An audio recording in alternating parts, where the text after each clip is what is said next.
शुरुआत करें बुलेटिन की। मजदूरों पर राजनीति शुरू हो गई है, बस पॉलिटिक्स तक आ गई है। लेकिन जिन मजदूरों को लेकर अभी सियासत गरमाई है, वो मजदूर अभी बेहाल है। उनकी हालत में किसी तरह का कोई सुधार नहीं आया है। झांसी बॉर्डर से जो तस्वीरें आई हैं, वो आपको सच का आईना दिखाएंगे।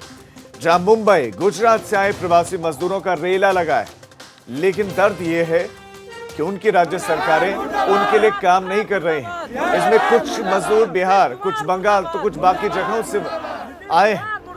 इनको इन जगहों पर जाना है, लेकिन मध्य प्रदेश की बसें इन्हें झांसी के पास यूपी मध्य प्रदेश बॉर्डर पर छोड़कर चली गई, जिनमें कई मजदूर 4 दिन से भूखे प्यासे हैं। कोई सो नहीं पाया। इनका गुस्सा फूटा तो बिहार के नीतीश सरकार के खिलाफ नारेबाजी की, लेकिन अब जिम्मा योगी सरकार पर आ गया है, जो इन मजदूरों को उनके घर पहुंचाने का प्लान बना रही है। तो दूसरे राज्यों के लोगों को भी अब उम्मीदें हैं तो मुख्यमंत्री योगी आदित्यनाथ से कि दूसरी राज्य सरकारें जो ना कर सकें, वो सीएम योगी करेंगे और वो उनकी इस बेबस अवस्था को समझकर उनको उनके घर तक पहुंचाएंगे। मध्य प्रदेश की सरकार ने बसों में तो बिठाया, ये लोग खुश भी हो गए थे। उम्मीद थी कि ये बस सीधे उनके घरों तक जाएगी, उनको छोड़ेगी, लेकिन बस ने झांसी बॉर्डर पर छोड़ दिया। ये यूपी एमपी का बॉर्डर है और उसके बाद राज्य सरकार के खिलाफ उनका गुस्सा फूटा है, क्योंकि भूखे प्यासे हैं। सोने कहाँ सोए, फुटपाथ पर सो रहे हैं, वहां पर नींद अच्छी नहीं है। अब बिहार सरकार के खिलाफ गुस्सा फूटा है। नीतीश सरकार से उनको उम्मीद थी कि सुशासन वाली व्यवस्था का वो दावा करते हैं, तो मजदूरों की वो बात करते हैं, उस आइडियोलॉजी का समर्थन भी करते हैं, तो फिर मजदूरों को ऐसे बेबस क्यों छोड़ दिया गया? बिहार के मजदूर सिर्फ झांसी बॉर्डर ही नहीं, देश के अलग अलग हिस्सों में परेशान है। बिहार सरकार तो कुछ नहीं कुछ किया। नीतीश कुमार ने गलती किया सर कि हम लोग को बुलाना नहीं चाहता, और वहाँ ब्लैक टिकट भी करने लगा। सो गरीब एक टिकट का 3-3 हज़ार रुपया गुजरात के आदमी जो जीते हुए पैसे भी। हम लोग खाने के लिए व्यवस्था, हम लोग को कुछ दिया नहीं जा रहा था। पुलिस प्रशासन हम लोग का साथ दिया। अभी तो यहाँ से आए, एक जंगल में हम लोग को रुका दिया। 2 दिन से हम लोग वहाँ रुके थे, कोई साधन नहीं है आने का। ट्रक से आए हम लोग, अभी ट्रक से आए तब वहाँ पे सर अभी पुलिस वाले हम लोग का हेल्प किया, तब यहाँ तक हम लोग आए। 4 दिन से भूखे हैं, कुछ खाने का नहीं है, पैसा कुछ नहीं है। बहुत बार हम लोग मेल भी किए हैं, ये ऑनलाइन बुकिंग जो होता है वो सब भी किए हैं, कोई कभी कॉल नहीं आया। तो क्या आप लोग वहाँ वोट देते होंगे, वहाँ चुनते हो सरकार? हाँ बिल्कुल। हाँ, क्या सोच चुनते थे कि मुसीबत में काम आएंगे? हाँ। अभी उत्तर प्रदेश के अंदर जो जाने वाले हैं उनकी संख्या कम हो गई है। अगर आज की जो आंकड़ा देख लिया जाए, 75% जो भी हैं बिहार जाने वाले हैं, जो श्रमिक हैं, उन्हीं लोगों का व्यवस्था उत्तर प्रदेश सरकार के माध्यम से किया जा रहा है। और ये इन लोगों की स्थिति भी ऐसी है कि मध्य प्रदेश वाले उत्तर प्रदेश के बॉर्डर में छोड़ देते हैं, और उत्तर प्रदेश बॉर्डर में आने के बाद इन लोगों को उत्तर प्रदेश सरकार की तरफ से ट्रेन या बस की व्यवस्था करके उनकी बॉर्डर तक रवाना करने की व्यवस्था की जा रही है। और अनुभव हमारे संवाददाता इस खबर पर हमारे साथ ज्यादा जानकारी के साथ जुड़ गए हैं। अनुभव, 75% लोग ऐसे हैं जो दूसरे राज्यों के हैं और उनको दूसरे राज्यों में जाना है। सवाल यह है कि सिर्फ सियासत ही सियासत होगी?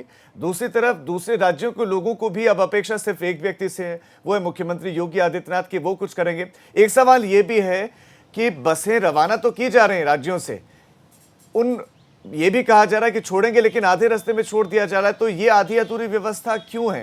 ये मध्य प्रदेश सरकार कह रहे हैं कि झांसी बॉर्डर पर छोड़ दे रही है, तो अब सारी निगाहें, सबकी निगाहें योगी सरकार पर ही है। देखिए, ये प्रवासी श्रमिक बिहार के बताए जा रहे हैं और ये मध्य प्रदेश से आए थे। वहाँ से सरकार ने इन्हें बसों में भेजा, लेकिन बिहार नहीं भेजा, बल्कि इन्हें जो झांसी बॉर्डर है वहाँ तक भेज दिया। और उसके बाद अनुभव आप बने रहिए, आप बने रहिए। इस बीच आंध्र वामसी जी हमारे साथ जुड़ गए हैं, जिलाधिकारी हैं। सर, बहुत बहुत स्वागत है आपका एबीपी गंगा पर। सर, झांसी बॉर्डर पर इस वक्त जो स्थिति है, आप उसके बारे में बताइए कि कितने लोग वहां पर जुटे हुए हैं और उनके लिए क्या व्यवस्था की जा रही है? बात यह है कि कल जो हमारा पिछले 2-3 दिनों से जो हम अपना जो एस्टिमेट जो देख रहे हैं, लगभग प्रतिदिन 20,000 की फुटफॉल है।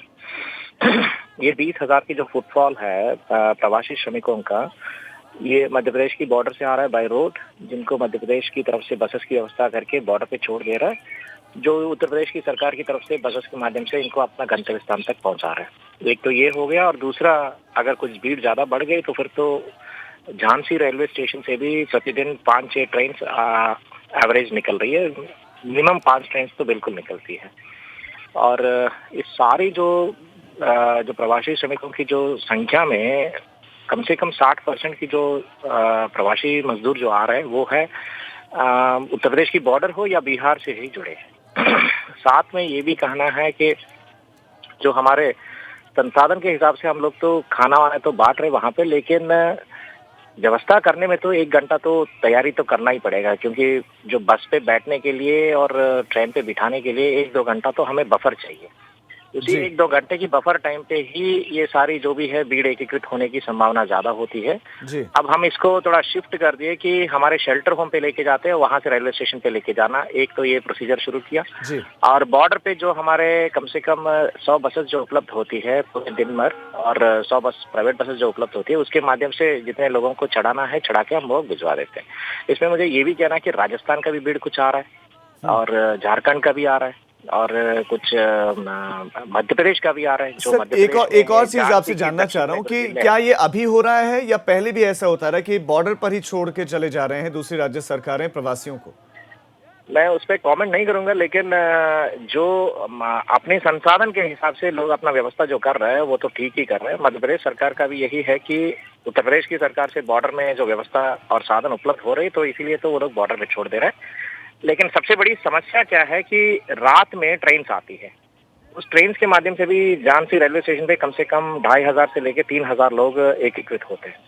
तो उसमें मध्य प्रदेश सरकार से भी हमने अनुरोध करके छतरपुर, निवाड़ी, टीकमगढ़, दतिया, शिवपुरी, इन सारी जिलों से भी बसेस रेलवे स्टेशन पे लगाना शुरू कर दिया था। और हमारे शेल्टर होम पे भी बहुत सारे मध्य प्रदेश के लोग भी आ रहे हैं प्रतिदिन, तो फिर उनके लिए भी हम लोग व्यवस्था सुनिश्चित करा दिया था। थोड़ा संसाधनों की जो पूलिंग अप है, जैसे बस चले जाती है, बस वापस आने में तो टाइम लगता है, नो डाउट अबाउट इट, क्योंकि बस को रोटेशन पे रखना, ट्रेन को रोटेशन पे रखना एक डायनामिक काम है, और टाइम तो लगेगा। तो उसी बीच में हमने शेल्टर होम की व्यवस्था करके थोड़ा मैनेजमेंट पे सुधार लाने के लिए व्यवस्था कर। जी, आंध्र वामसी जी, आपका एबीपी गंगा के साथ जुड़ने के लिए बहुत बहुत शुक्रिया।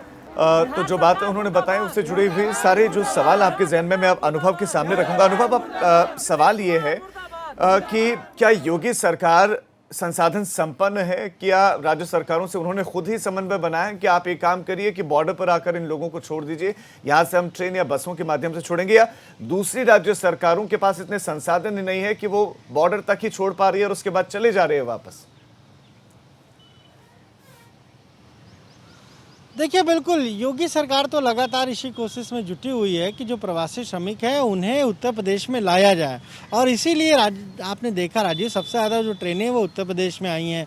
बसों के जरिए भी अब तक तकरीबन 8 लाख के आसपास जो प्रवासी श्रमिक है वो आ चुके हैं, और अब ये बिहार के श्रमिक हैं। तो ऐसे में बिहार सरकार को भी एक समन्वय बनाना चाहिए और कम से कम ये ज़रूर कहना चाहिए कि भाई जो हमारे प्रवासी श्रमिक आपके यहाँ हैं, आपके बॉर्डर पर हैं, हम बसों का इंतज़ाम कर रहे हैं। क्योंकि देखिए, खुद डीएम झांसी ने कहा, आंध्र वामसी ने, एक अच्छे अफसरों में उनकी गिनती होती है, और उन्होंने साफगोई से बिल्कुल कहा कि थोड़ा मैनेजमेंट में दिक्कत आ रही है, 1-1.5 घंटे का मैनेजमेंट करने में हमें थोड़ी समस्या जरूर आ रही है।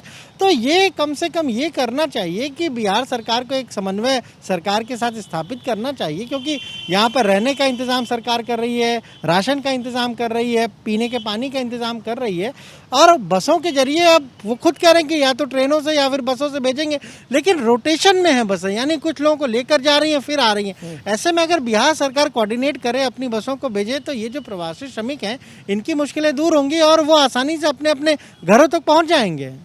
बिल्कुल अनुभव, आप हमारे साथ बने रहें। सवाल यही है कि सब काम योगी सरकार ही करे, बसों को योगी सरकार भिजवा रही, ट्रेन यहाँ से जा रहे हैं, तो दूसरे राज्यों से जो ट्रेन श्रमिक एक्सप्रेस भेजने का दावा किया जा रहा है वो कहाँ जा रहे हैं? आखिर दूसरी राज्यों से श्रमिक बॉर्डर पर क्यों रोके जा रहे हैं? उनको सीधे उनके गंतव्यों तक क्यों नहीं पहुंचाया जा रहा है? इस बीच में एक और बड़ी जानकारी आपको दे दें, देश में कोरोना का आंकड़ा बढ़ गया है। कोरोना के मरीजों की संख्या बढ़ गई है, 1,18,447 ये संख्या हो गई है। इनमें एक्टिव केसेस हैं 66,330, जबकि 3,583 मरीजों की अब तक कोरोना के चलते मौत भी हो गई है, और जो लोग स्वस्थ में हैं उनकी संख्या 48,000 से ज्यादा लोग, 48,533 एग्जैक्ट ये फिगर है, ये संख्या है जो ठीक होकर अपने घरों को लौट चुके हैं। रमजान का पाक महीना है और आज रमजान का आखिरी जुमा भी है। आज अलविदा की नमाज पढ़ी जानी है और आमतौर पर अलविदा की नमाज मस्जिदों में पढ़ी जाती है, लेकिन इस बार कोरोना काल में लॉकडाउन के चलते लोगों से घर पर ही रहकर नमाज अदा करने की अपील की गई है। मुस्लिम धर्म गुरुओं ने मुस्लिम समाज से अपील की है कि लॉकडाउन के नियमों का पालन करें, घर पर ही रहें, परिवार के साथ रहें, सोशल डिस्टेंसिंग का पालन करें और अलविदा की नमाज पढ़ें, अदा करें। आज आखिरी जुमा है और ऐसे में उम्मीद की जा रही है कि 25 मई को ईद हो सकती है। तो धार्मिक स्थल बंद है, ऐसे में सभी धर्म गुरुओं ने अपील की है कि घरों में रहकर ही नमाज अदा करें। और इस खबर पर ज्यादा जानकारी के साथ हमारे संवाददाता भी हमारे साथ जुड़ गए हैं। मेरठ से हमारे साथ जुड़े हैं बलराम पांडे, तो अनुभव शुक्ला हमारे साथ बने हुए हैं लखनऊ से, तो हमारे साथ प्रयागराज से मोइन भी जुड़ गए। मोइन, सबसे पहले मैं आपके पास आना चाहूंगा, आप बताइए कि किस तरह की व्यवस्थाएं, किस तरह की तैयारियां हैं, लोगों का किस तरह का माइंडसेट है इस बार, चूंकि आखिरी नमाज अता की जानी है जुमे की। जी बिल्कुल, जो रमज़ान महीने का आखिरी जुमा होता है उसको अलविदा जुमा कहा जाता है। अलविदा जुमा यानी आखिरी जुमा होता है और कहा यह जाता है कि इस दिन जो इबादत की जाती है उसका जो सवाब होता है यानी जो उसका पुण्य होता है वो 100 गुना ज़्यादा होता है। और आज के दिन अल्लाह की बारगाह में सजदे करके जो दुआएं मांगी जाती हैं, मान्यता है कि वो कबूल ज़रूर होती है। तो लोगों में खासा उत्साह रहता था, खासी तैयारियां की जाती थी, कई दिन पहले से तैयारियां होती थी और आज के दिन से ही ईद की तैयारियां काफ़ी तेज़ हो जाती थी। इस वक्त हम मौजूद हैं प्रयागराज के चौक इलाके में। तस्वीरें आपको दिखाना चाहेंगे, हम जामा मस्जिद के ठीक बाहर खड़े हुए हैं। जामा मस्जिद की तस्वीरें आप देखिए। और आम दिनों में अलविदा जुमे के दिन जितनी भीड़ मस्जिद के अंदर होती थी उससे कई गुना ज़्यादा लोग जो है वो सड़कों पर नमाज अदा करते थे। सड़कों पर सुबह से ही रास्ता बंद कर दिया जाता था, तैयारियां होती थी और खूब ढेर सारे जो है वो सुरक्षा के इंतज़ाम किए जाते थे और तमाम तरह के दूसरे इंतज़ाम किए जाते थे। लेकिन इस बार कोरोना और लॉकडाउन की वजह से जो धार्मिक स्थल हैं वो बंद पड़े हुए हैं, कहीं पर कोई नमाज नहीं होनी है आज, लिहाजा कहा जा सकता है कि लोग सादगी से ही इस त्यौहार को मनाएंगे, अलविदा जुमे को मनाएंगे। और एक बात आपको और अहम जानकारी दे दें कि जो ईद की नमाज़ होती है, जो जुमे की नमाज़ होती है, वो सिर्फ मस्जिदों में ही अदा की जाती है, घर पर नहीं अदा की जाती है। तो लोग आज दोपहर को ज़ोहर की नमाज़ पढ़ेंगे, अपने घरों पर सोशल डिस्टेंसिंग के साथ पढ़ेंगे और ज़ोहर की नमाज को दोपहर की नमाज के साथ समझा जा सकता है। तो इस बार अलविदा जुमा नहीं मनाया जा रहा है, लोग प्रतीकात्मक तौर पर दोपहर को घर में नमाज़ पढ़ेंगे। हमारे साथ तमाम नमाजी हैं, हम उनसे बात कर लेते हैं और समझने की कोशिश करते हैं। सबसे पहले आपसे जानना चाहेंगे, क्या नाम है आपका, और ये बताइए कि आज मस्जिदों में तो ताले लटके हुए हैं, किस तरह से नमाज होगी, क्या दुआ आप लोग करेंगे जो घर पर नमाज पढ़ेंगे ज़ोहर की, और किस तरह ये त्यौहार मनाएंगे? मोहम्मद फैज़ानुल हक नाम है, मैं सेवई मंडी का निवासी हूँ। और प्रशासन को देखते हुए और ये महामारी को देखते हुए अलविदे की नमाज के दर पे ज़ोहर की नमाज हम लोग घर पे अदा करेंगे और अल्लाह ताला से यही दुआ करेंगे कि जो भी आपदा आई है महामारी की, उससे हम लोग को सबको निजात दें और सारे हिंदुस्तान के लोगों को अमन शांति शहन से रहने की दुआ में हम लोग करेंगे। बिल्कुल, घर पर ही नमाज अदा करेंगे, वो जुमे की नमाज नहीं होगी, वो ज़ोहर की नमाज होगी। आप बताइए क्या तैयारियां कर रहे हैं आज के दिन और क्या दुआ मांगेंगे? आज के दिन हम लोग सारे लोग ये करते हैं कि दुआ जो होती है वो पूरे मुल्क के लिए होती है और जो भी मुसीबत है यह इस दुआ से दूर होती है। तो हर मुसलमान भाई को चाहिए, जब पूरे महीने रमज़ान का पाक महीना जिसमें इबादत हम लोग करते थे वो नहीं कर पाएँ, तो ईद की अलविदा की नमाज को मनाने का कोई वजह नहीं बनता। बिल्कुल, पूरे मुल्क के लिए दुआ करते थे, लेकिन इस बार मुल्क नहीं बल्कि पूरी दुनिया की बात है। पूरी दुनिया में कोरोना की महामारी फैली हुई। आपसे जल्दी से समझ लेंगे क्या तैयारी है आज की नमाज को लेकर? देखिए, आज की तैयारी तो नमाज को लेकर कुछ नहीं की गई है।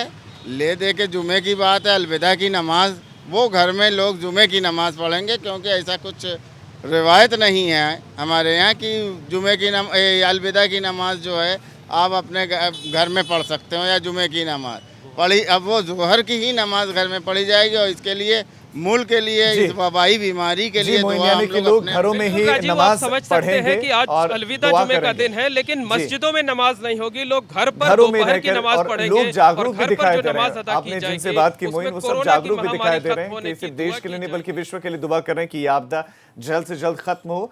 अनुभव, आपके पास आना चाहूंगा, वहां पर आपको किस तरह की विशेष तैयारियां दिख रही हैं लखनऊ में, और वहां पर लोग किस तरीके से आज के दिन को ले रहे हैं अलविदा की नमाज, चूंकि अब घर पर पढ़नी, और आज से पहले शायद इस तरह का मौका कभी आया ना हो कि मस्जिद में ना पढ़कर घर पर नमाज पढ़नी हो। बिल्कुल राजीव, देखिए हम इस वक्त टीले वाली मस्जिद के पास खड़े हैं और हर बार जब रमज़ान का पाक महीना होता है, अलविदा की नमाज होती है, जुमे की नमाज होती है, तब इस पूरे इलाके में हम कहें तो आपको रोज़ेदार ही मिलते हैं। लेकिन इस बार चूंकि कोरोना का संक्रमण काल है, अपील की है खुद मुस्लिम धर्मगुरुओं ने, शहर काजी ने, कि सब लोग अपने घरों पर ही नमाज अदा करें। और यही वजह है कि जो 3-4 लोग मस्जिद के भीतर रहते हैं वही यहाँ पर अलविदा जुमे की नमाज करेंगे। बाकी सभी लोग अपने घरों पर ही नमाज जो है वो दोपहर के वक्त पढ़ेंगे। जौहर की नमाज वो होती है। और रोज़ेदार को देखिए इस अलविदा की नमाज का, इस अलविदा जुमे की नमाज का बहुत इंतज़ार रहता है, क्योंकि इसके बाद फिर आती है ईद, और ईद प्यार का, सौहार्द का एक त्योहार है। तो उसकी इस दिन का बहुत विशेष महत्व है। लेकिन इस कोरोना के चलते जो है इस बार हम कहें तो कोई मस्जिदों में लोग नहीं जा रहे हैं, क्योंकि खुद मुस्लिम धर्मगुरुओं ने अपील की हुई है, सोशल डिस्टेंसिंग की बात है, और लोग अब अपने घरों में ही ज़ोहर की नमाज अदा करेंगे। खुद प्रधानमंत्री ने ये कहा था अपने संदेश में कि इस बार जब ईद हो, जब नमाज अदा करें तो कहीं ना कहीं सब लोग ये दुआ ज़रूर करें कि ये कोरोना जल्द से जल्द ख़त्म हो। और इसी उद्देश्य के साथ आज तमाम जो मुस्लिम समाज के लोग हैं वो अपने घरों में जब जौहर की नमाज अदा करेंगे तो जाहिर सी बात है कि यही दुआ वो भी मांगेंगे कि कोरोना इस पूरी दुनिया से जल्द खत्म हो। बिल्कुल, हमारे मुस्लिम समुदाय के लिए आज का दिन बहुत महत्वपूर्ण है, लेकिन देश की और विश्व की मौजूदा परिस्थितियों को देखते हुए सभी लोग घरों में ही नमाज पढ़ेंगे। आज मेरठ का रुख कर लेते हैं, बलराम हमारे साथ जुड़े हैं। बलराम, मेरठ में वहां पर किस तरह की व्यवस्थाएं, किस तरह की तैयारियां हैं, और कैसे वहां पर लोग आज के दिन नमाज अता करेंगे, अलविदा की नमाज पढ़ेंगे?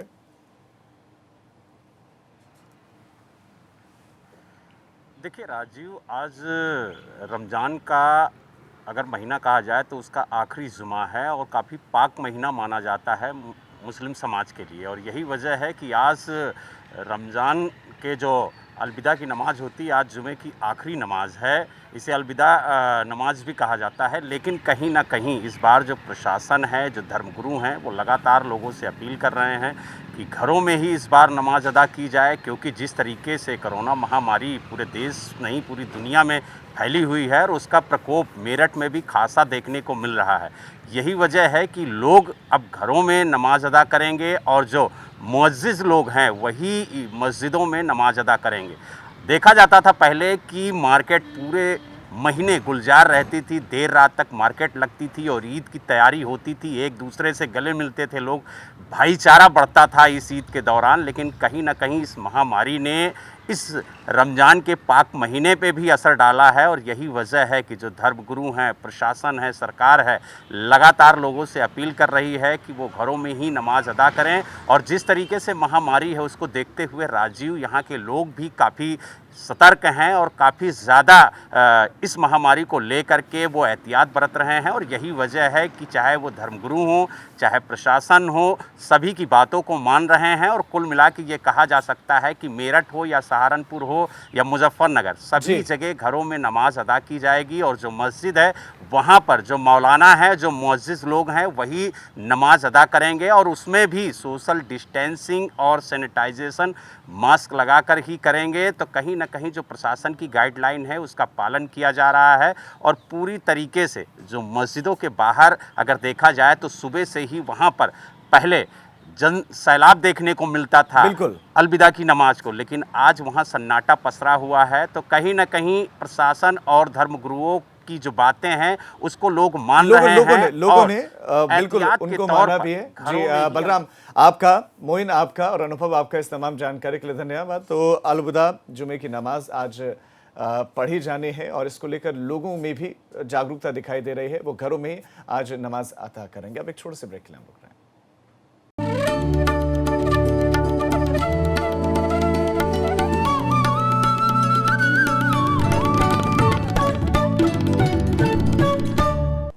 ब्रेक के बाद आप सभी का स्वागत है। आगरा में कोरोना क्राइसिस में पुलिस विशेष दल का गठन किया गया है, जिसे रैपिड रिएक्शन टीम यानी कि RRT का नाम दिया गया है। ये दल अभी हाल ही में कई उद्देश्य के लिए काम आने वाला है, जिसमें रमजान की नमाज के मद्देनजर अल्पसंख्यक बाहुल्य इलाकों में तैनात किया जाएगा।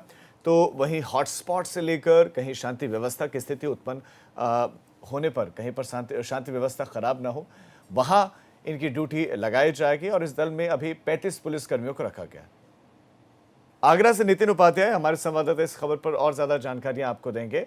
नितिन, RRT किस तरीके से काम करेगी और क्या मकसद है इसके गठन का, दर्शकों को बताएं। देखिए राजीव, पूरे उत्तर प्रदेश में आगरा एक ऐसा जिला है जहां कोरोना क्राइसिस में एक विशेष दल का गठन किया गया है, जिसको नाम RRT दिया गया है, यानी रैपिड रिएक्शन टीम।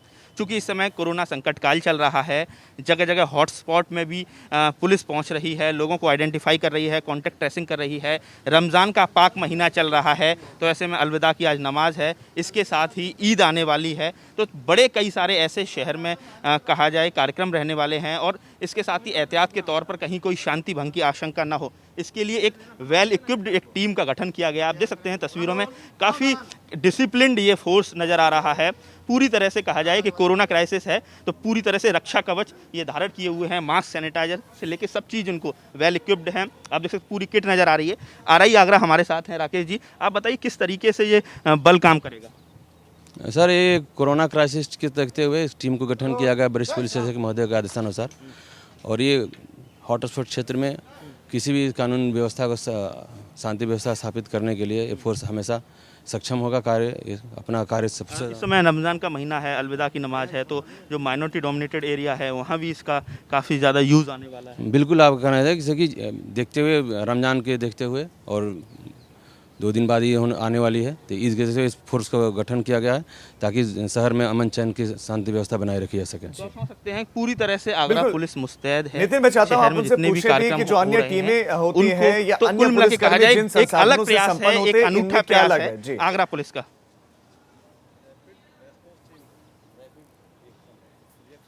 जी